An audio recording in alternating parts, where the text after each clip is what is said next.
Now we're going to review the vertical geometry which has been assigned to the curb return string. So to do this, we're going to click on the vertical grading button and then left click close to the alignment of the string, or we can always right click to produce it from a list. The vertical grading editor is now displaying the vertical design for our string. Now what we can do is just zoom in a small amount so we can see really what's going on left and right either side of the start and the end changes. The software is automatically picking up for us the edge of bitumen grade for road 1. You can see the tracker on the screen. This will help us understand the direction of the curb return.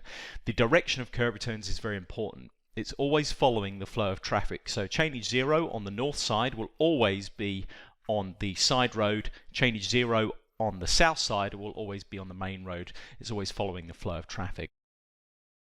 The edge of bitumen grade is being calculated along road 1, and then as we go out of the curb return onto the main road, the edge of bitumen on existing road is also being calculated. These are what's known as instantaneous grades. In between, the software is filling in the gaps. It's using an algorithm to calculate whether or not we should be producing a single vertical curve or reverse curves. To see how this looks in action, what we're going to do is open up the vertical grading editor for existing road.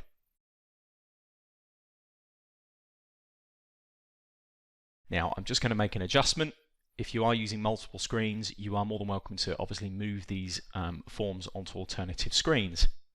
Let's see what happens when we make an adjustment to the centerline of existing road. Now bear in mind that the template we're applying onto existing road has an edge of bitumen that is 3 meters away at -3%. So if we make any changes to the crown, we're also making changes to the edge of bitumen, which is what this is here.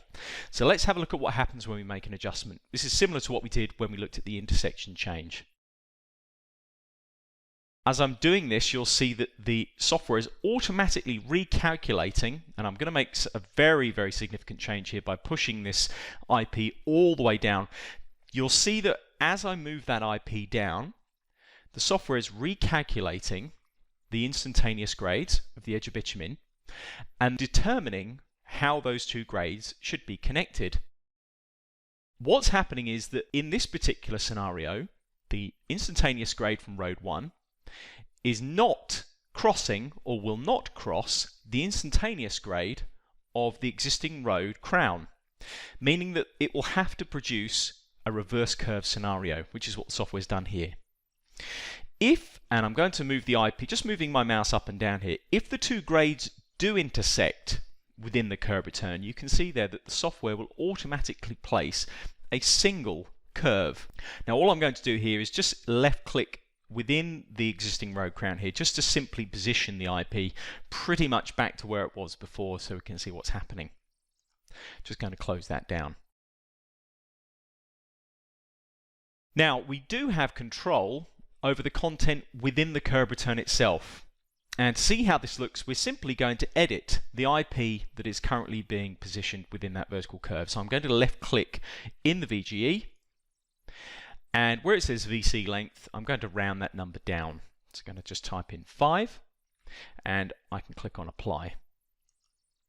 Now, as soon as I make a change, I'm just going to click on the close button on the contextual ribbon.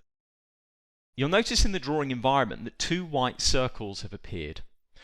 If we go in and override the automatic calculation within the curb return, which is actually what we've just done, the software will place a couple of white circles in the drawing to indicate that we have control over the vertical design of that curb return.